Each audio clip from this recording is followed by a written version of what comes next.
อ่าบ่เพิ่งจ่ายเงินพี่น้องถามโครงหลังคาก่อนจ้ะโครงหลังคาแล้วก็รวมถึงอุปกรณ์เท่าไรแหละเล็กกับไม้นี่ลุงแก้วสิแนะนำให้เอาแบบใดอ่ะให้เอาไม้เพราะว่ามันสิใส่ตอบแบบบ่คิดเลยบ่นี่บ่คิดเลยบ่คิดเอาคิดก่อนเด้ที่บ่คิดเลยเอาไม้ย้อนหยังย้อนว่า1เห็นเอาเล็กก็เฮ็ดได้อยู่บ่มีไฟฟ้า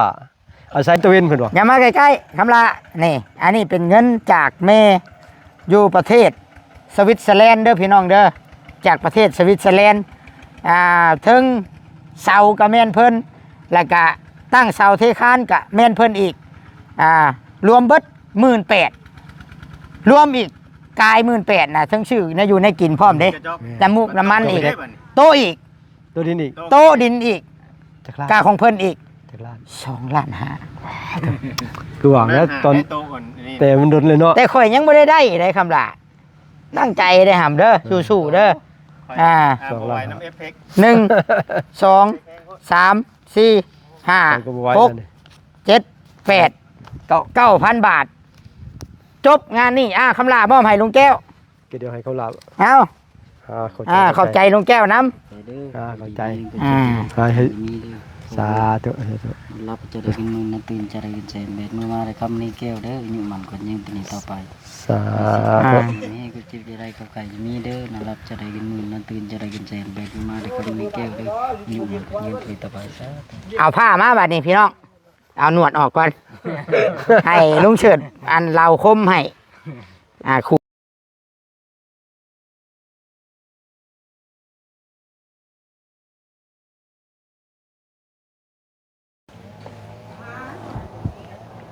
กราบทักทายสบายดีพี่น้องสบายดีและสวัสดีพ่อแม่ผู้รักผู้ใหญ่ FC เบิดสุขุสุคนบ่ว่าสิอยู่ฝั่งไทยฝั่งลาวและต่างประเทศนำพี่น้องกันเนาะก็ยินดีต้อนรับทุกคนทุกท่านเข้าสู่ช่อง YouTube ตุสิทธิ์ปันสุขพี่น้องกันเนาะพบกันในคลิปนี้พี่น้องทางด้านทีมงานของลุงแก้วพี่น้องกำลังยับย่ายใส่สวยเก็บเครื่องเก็บของเก็บอุปกรณ์กำลังจะกลับบ้านแล้วเนาะเพราะว่าสรุปเบียกงานกับเหตุหน้าที่สำเร็จเป็นที่เรียบร้อยตัวชิดกับสิเตรียมจ่ายเงินจ่ายคำเพิ่นเนาะกับ9,000 บาทพี่น้องเอ้ย9,000 บาทเนาะตั้งเสาเทคานแล้วก็ให้เพิ่นก็เพิ่มขึ้นอีก3 ก้อนพี่น้องเอ้ยให้เพิ่นก็เพิ่มขึ้นอีก3 ก้อนเนาะยังเอาเองเราคืมคนหน่อยจิบ3 นาทีลง3 ชั่วโมงฮะมันเราตัดเอฟเนี่ยได้มันเอาพี่น้องเนาะเดี๋ยวเมื่อได้จีเบิ้งให้จะไปตัดเอฟตัวใดมันนะก่อนอื่นเบิดพี่น้องกะขอบใจเด้อแม่ขอบใจขอบบุญขอบคุณแม่อยู่ทางประเทศสวิตเซอร์แลนด์ที่เชื่อมกเชื่อใจลูกให้ลูกเป็นสะพานบุญให้ในครั้งนี้เนาะก็ขอให้แม่อยู่ดีมีแห้งสุขภาพแข็งแรงความเจ็บจะได้ความไข้อย่ามีขอให้บุญคำนำชูอีแม่โชคหมานร่ำรวยเด้อสุขภาพแข็งแรงแม่สาธุไปทุกคน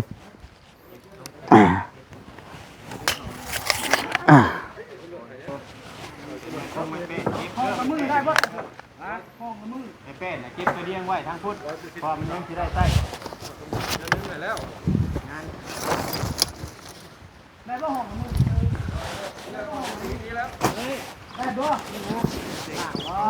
โอ้ย4 มื้อ4 มื้อโอ้จะจำห้องละมื้อ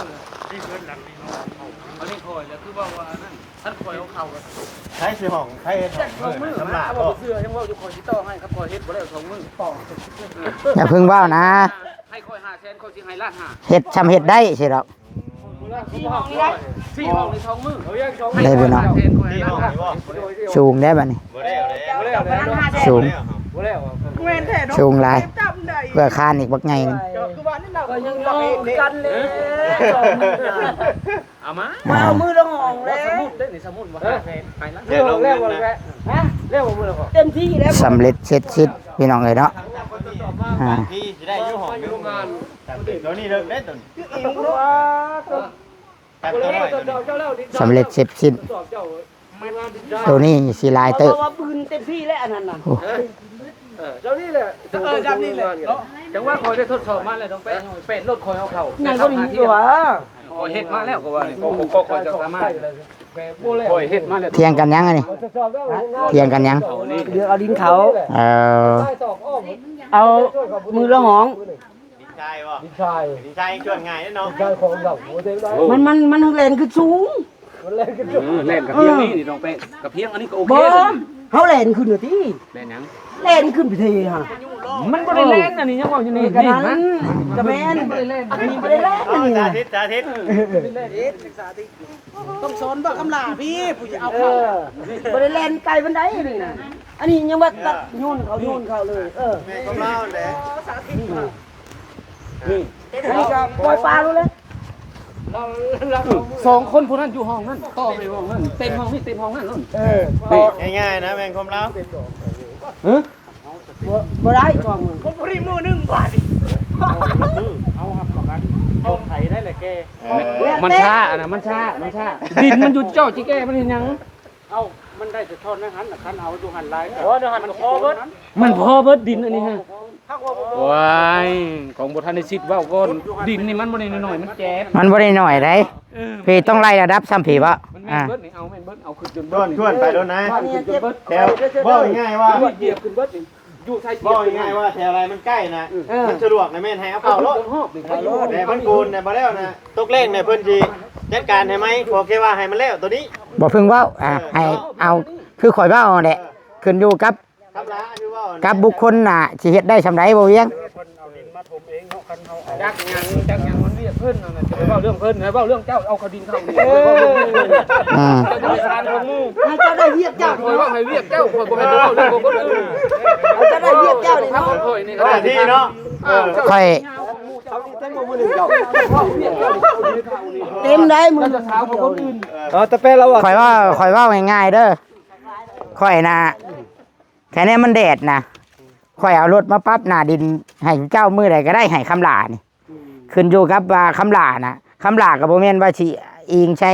แต่พอหลายสิอิงใช้แต่อ้ายหลาย บ่ได้เนาะ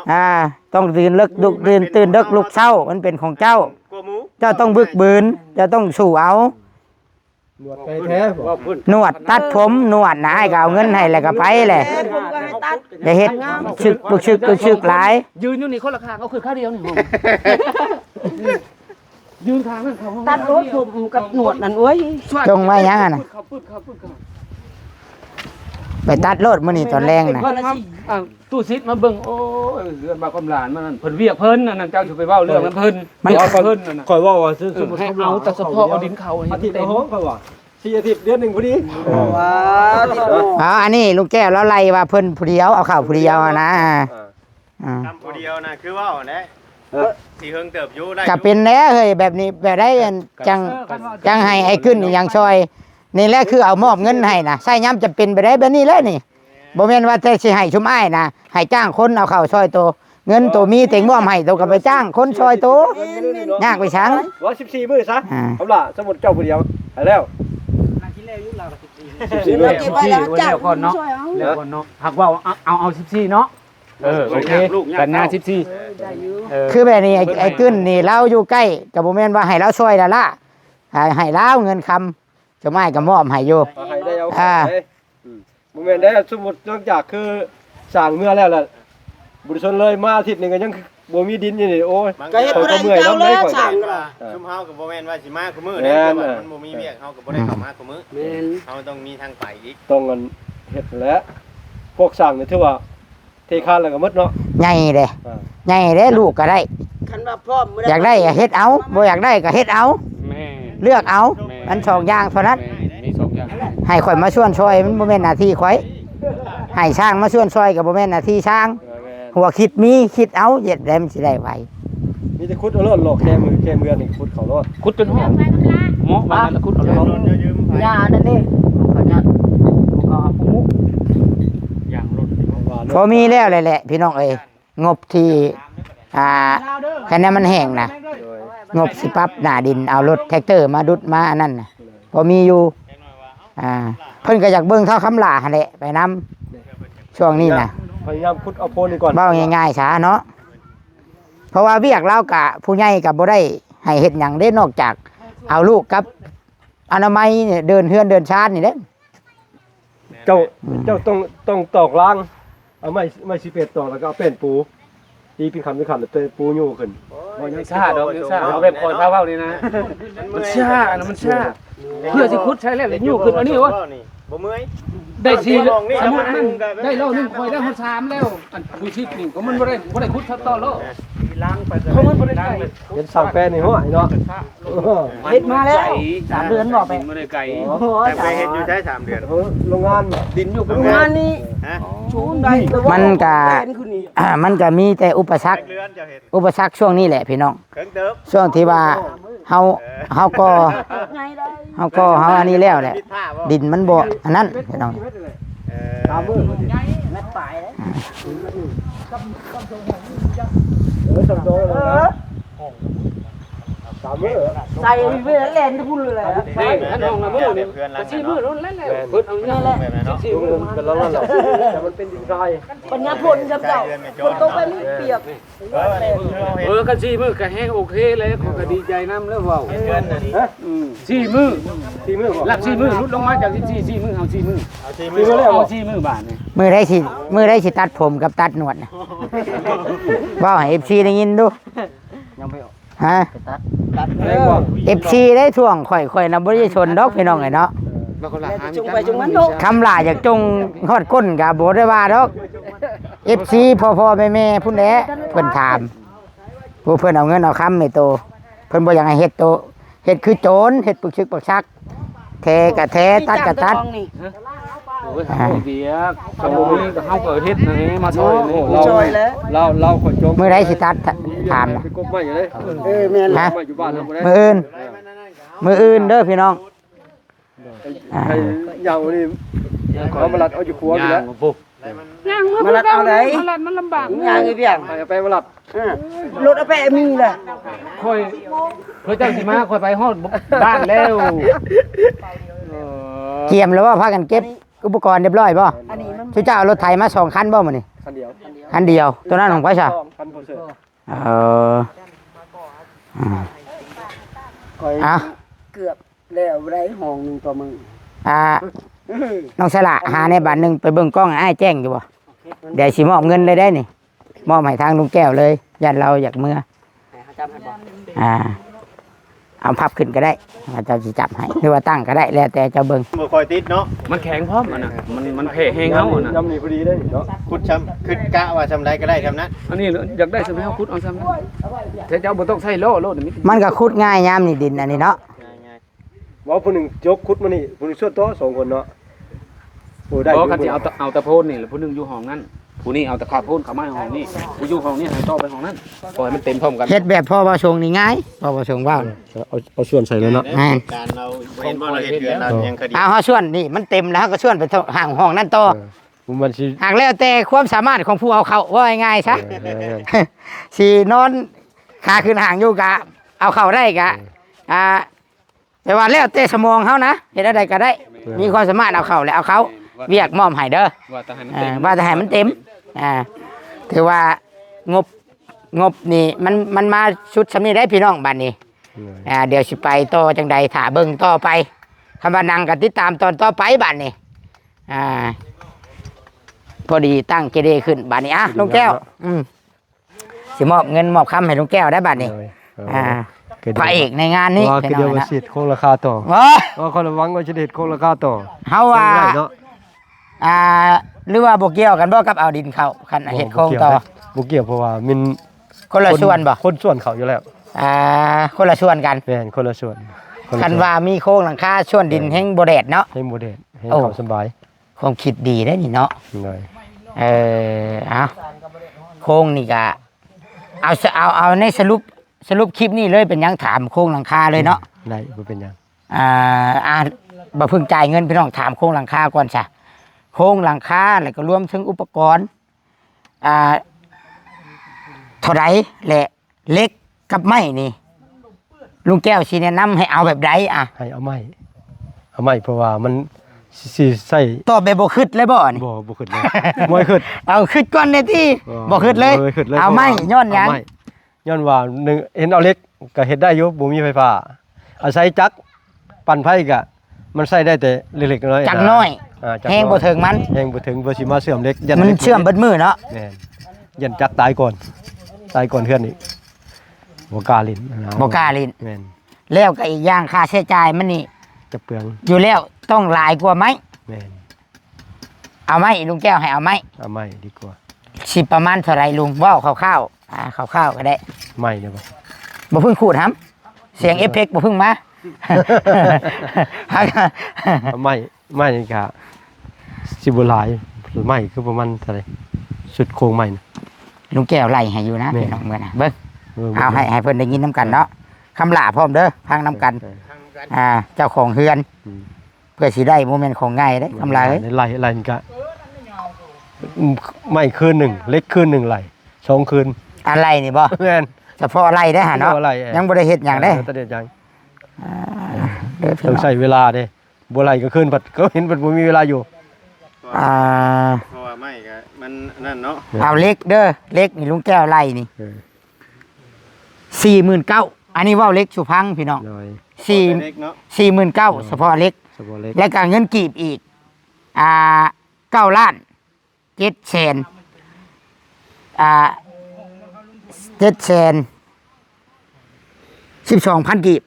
มีปลายมันอีก นี่แหละ อ๋ออันนี้ ไหลตามราคาวัตถุ อันนี้เล็กได้อันนี้ ตามราคาวัตถุอันแบบบานตามร้านแต่ว่า แม่น ตัว12,000น่ะจักเพิ่นสิเอามาเอา เล็กแดนนี่ แต่ว่าเฮาไล่แบบตัวจริง ไล่ให้พัง ไล่ให้ฟัง เพราะว่าผู้ใหญ่เพิ่นให้ถามทั้งเล็กทั้งไม้ แม่น แต่ลุงแก้วแนะนำแล้วว่าบ่เอาเล็ก แม่น บัดนี้ไม้บัดนี้ เอาไม้นี่ เอาไม้นี่ เฉพาะรวมเบิดเด้อว่าง่ายๆอันนี้ มันมีหลายรายละเอียดลุงแก้วไล่มานะ เออ สรุปก็คือเฉพาะอุปกรณ์ แม่น 21,100นี่บ่ โดย แล้วก็อันนี้ค่าสร้าง ค่าสร้าง18 18,000 แม่น อันนี้เราเว้ายังบ่ได้ต่ออันนี้พี่น้อง โดย ได้ว่ายังสิว่าต่ออยู่คันว่าเฮ็ดเนาะมันต้องมีต่อหลายเต้าต้องรุดให้ข่อยอยู่แล้ว ละบ่น้อยก็หลายบัดนี้เงินกีบนี่ไม่บ่อันนี้เฮาซื้อไม่บ่ ซื้อไม้ ตัวโครงไม้นี่ซื้อไม้ ซื้อไม้ ซื้อไม้นี่ เพราะว่าติดต่อทางโรงเรือนหรือโทรถามตรงเรือนนี่ก็ ไม่ เป็นไล่ไม้ออกมาเนี่ยโทรถามเจ้าของเรือย แม่น แต่ว่าเฮาก็บ่ได้ไล่เป๊ะดอกพี่น้องก็ต้องเผื่อน้อยหนึงเผื่อดีกว่าบ่พอแม่นบ่ แม่น 6 ล้านกับ200,000อันนี้ราคาไม้อันนี้ ก็สิได้แต่ มีบ่เงิน6 ล้านโอ้มีคำลาบ่มีเด้อ หม พี่ ด น้อง โครงหลังคา จะไล่นะ แม่น 6 ล้าน2แสนบัดนี้สรุปรวมเบิดอุปกรณ์กับค่าสร้าง 39,000บัดนี้ เป็นกิบ เงินกีบ6 ล้าน2เงินกีบนี่ไล่รถประมาณ 11,000 เออ ก็พอดี 49,000 แม่น คันเป็นเงินบาทนะ50,000ซะ ไล่50,000เลย 50,000ซะพอได้ชื่อกับพวกกาแฟพี่น้อง ไล่50,000เต็ม 50,000อันนี้พอได้ชื่อนี่แหละลาบชื่ออย่างให้ลุงแก้วนี่แหละ ที่ว่าพอหมดทาง อะไรให้พัง เนาะ แมนถือว่าเล็กตะปอกตะปูมันยังครบเบิด อยู่นี่หมด ขึ้นโค้งเป็นหลังคาอลูซิ่งมีครบเบิดเลย ครบหมด ครบเบิดเลยนี่พี่น้องไงเนาะ50,000 ในสุดโค้ง 50,000 นี่คือชุดโครงหลังคา สุดโค้งแล้วก็รวมค่าสร้าง หน่อย ทางเทิง แม่น จบ ในสุดโค้งนังคานี้ แมน บ่เกี่ยวกับเฮาสิเฮ็ดเพิ่มเติมตัวทางดุม แอมแอมคืออันไม่อันเชื้อราอันบางลมบ่เกี่ยวอันน่ะ มีหมดเลย มีบ่ มีหมดเลย มีตัวนี้พร้อมบ่ มีตัวนี้ เอ พร้อมเลย อ มีหมดเลยขอไล่เพิ่นเพิ่น เออ เกี่ยว โอ้ แต่พวกวงกบบ้าน วงกบ ประตู มาดูดิ เนี่ย บอก แน่ เกี่ยว บล็อกนี้ เด้ดินบล็อกเขาก็ไปติดหนี่เอาคือคำหลาติดทะเบิน ตัวนี้ อ่า ตัวนี้ก็คำลา ยั ยัง บ่ได้จ่ายนะฮะเท่าไหร่จักก้อนวานนี่ชื่อบ่ 309ก้อน แหน่ทำมิดเพิ่นว่า300เพิ่นว่า เมื่อกี้นี่ข่อยได้ยินคือว่า9ก้อน เก่าก่อนน้องเม็ก พวกนี้ไอ้ขึ้นสิให้เพิ่น น้องเม็กก็ บัดไปเอาเกินบัดมาส่งบ่ครบ เก่าก่อน 9ก้อนบ่ ค้อน บ่ได้เนาะ ค้อนมากอกแล้วได้สิใส่หัวไอ้ตี้เฮ็ดรถไถแล้วเพก็ยังบ่ได้แปลงให้เราช่ำหัน เอาครั้งนี้ได้คำลาเอ้ยตั้งมกตั้งใจสรุปก็ตามนี่แหละพี่น้องรายละเอียดก็ให้มอบให้ผู้รักผู้ใหญ่เพิ่น ตัดสิน ตัดสินใจแล้วก็ทุกสิ่งทุกอย่างก็ขึ้นกับคำลานำเด้อ เป็นบทเรียนเด้อคำลา ต้องเฮ็ดและคือพ่อบอกแล้วพ่อบอกว่าเอาดินเข้าเจ้ากะว่าอาทิตย์หนึงสุดแล้วแต่เจ้ากะว่า เท่าไหร่ก็ได้แต่นะข 2อาทิตย์สุดแล้วแต่เจ้า สำหรับข่อยคิดว่าน่ะแล้วไว้น่ะมันเฮงเป็นการดีต่อเจ้า แม่น เอาบ่ระบุไว้ก็ได้ว่าเท่านั้นเท่านี้บัด แม่ มัน นบ่เป็นไปตามเว้าได้ แม่น จังหน่อยสิว่าอันนั้นเนาะ แมนอ้าวเอฟเฟกต์ก็มาแล้วเพิ่นเปิดไฟให้แล้วบัดนี้ คนตื่นเขาขึ้น แคก มา ปัญญังบัดนี้ฮะเปิดไฟให้แล้ว รอเบิ่งจะได้มื้อนี้เพราะว่ามันยังกบกินตะเวนเพิ่นว่า อย่ามาใกล้ๆคำลานี่อันนี้เป็นเงินจากแม่อยู่ประเทศสวิตเซอร์แลนด์เด้อพี่น้องเด้อจากประเทศสวิตเซอร์แลนด์ถึงเสากับแม่นเพิ่นแล้วก็ตั้งเสาเทคานกับแม่นเพิ่นอีกรวมเบิด 18,000รวมอีกกาย 18,000นะทั้งชื่อนะอยู่ในกินพร้อมเด้น้ำมูกน้ำมันอีกโต๊ะอีก ตัวดินอีก โต๊ะดินอีก จักล้าน กาของเพิ่นอีก จักล้าน 2 ล้านห้า คือหวังแล้วตอน ให้โตก่อนนี่ แต่มันโดนเลยเนาะ แต่ข่อยยังบ่ได้คำล่ะตั้งใจได้หำเด้อสู้ๆเด้ออ่า บ่ไหวน้ำเอฟเฟกต์ 1 2 3 4 5 6 7 8 9,000 บาท จบงานนี่คำลามอบให้ลุงแก้ว เดี๋ยวให้เขาลา เอา ขอบใจลุงแก้วน้ ไปเด้อ เข้าใจ ำ ให้ มีเด้อ สาธุ รับจะได้กินมื้อนั้นตื่นจะได้กินแสนเบ็ดมื้อมาได้คำนี้แก้วเด้ออายุมันกว่ายังตัวนี้ต่อไป สาธุ นี่ก็จิบจะได้กับไก่จะมีเด้อนะรับจะได้กินมื้อนั้นตื่นจะได้กินแสนเบ็ดมื้อมาได้คำนี้แก้วเด้ออายุมันกว่ายังตัวนี้ต่อไปซะ เอาผ้ามาบัดนี้พี่น้อง เอาหนวดออกก่อน ให้ลุงเฉิดอันเราคมให้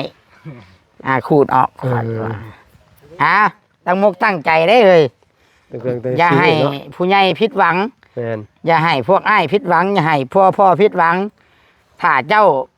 ไปบ่ฮอดฟังพัน คนแรกที่สิถึกประนามแม่นพ่อบุญธรรมเจ้าผู้นี้กับแม่บุญธรรมเจ้า แม่น คนกลางบ้านหันหญ้านี่แหละ คนแบบนี้ก็ยังให้อยู่นำเพราะว่าสำเร็จตั้งใจได้เด้อประมาณนี้เนาะลุงเนาะอันนี้เนาะพี่น้องขอบมกขอบใจหลายๆขอบใจน้องชายล่ะขอบใจลุงแก้วนับมือดูจะให้บอกพ่อได้ลุงเอาปะ 10 มาสะสมขึ้นไปเลยพี่น้องไงเนาะไปบ้านนี้ลุงแก้วชิมืออะไรได้บ้านนี้เบ้อไปส่งกันบ้านนี้เฮ็ดรถไทยได้บ้านนี้ถ้าแต่ว่าดินอันนี้เต็มเนาะมาเบิ่งว่าคำลาเพิ่นสิไปจังใดต่อพี่น้องเอ้ยเนาะแต่ว่าทางเฮาเองก็สิติดตามไปเรื่อยๆเนาะก็ได้พอเสิร์ชไม่เสิร์ชเนาะแล้วก็ได้ไอ้ขึ้นข้างเทียงนี่แหละมาซอยกันพี่น้องเอ๋ยเนาะ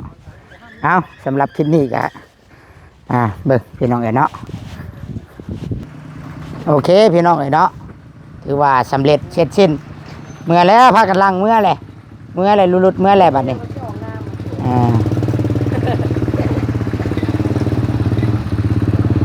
ขอให้โอเคบ๊ายบายขอบใจอีแม่เด้ออีแม่จากประเทศสวิตเซอร์แลนด์มกขอบใจหลายๆลูกกับบุหูสิขอบใจจังใดขอบใจเบิดทุกคนนั่นแหละที่อยู่เคียงข้างตู้ชิดและกับเบาเวียงมกขอบใจหลาย หลายเด้อบัดทุกคน ถึงข้าวน้ำซ้ำปลาเนาะ แนวอยู่แนวกิน แนวกินทุกสิ่งทุกอย่าง ทุกอย่างแน่เนาะจังสิขอบใจจังใดมิได้เอาความดีความ แล้วสิแวะหาเด้อคำบ่คำเด้อ โดยพี่น้องสบายดีเด้อบัดนี้ ดี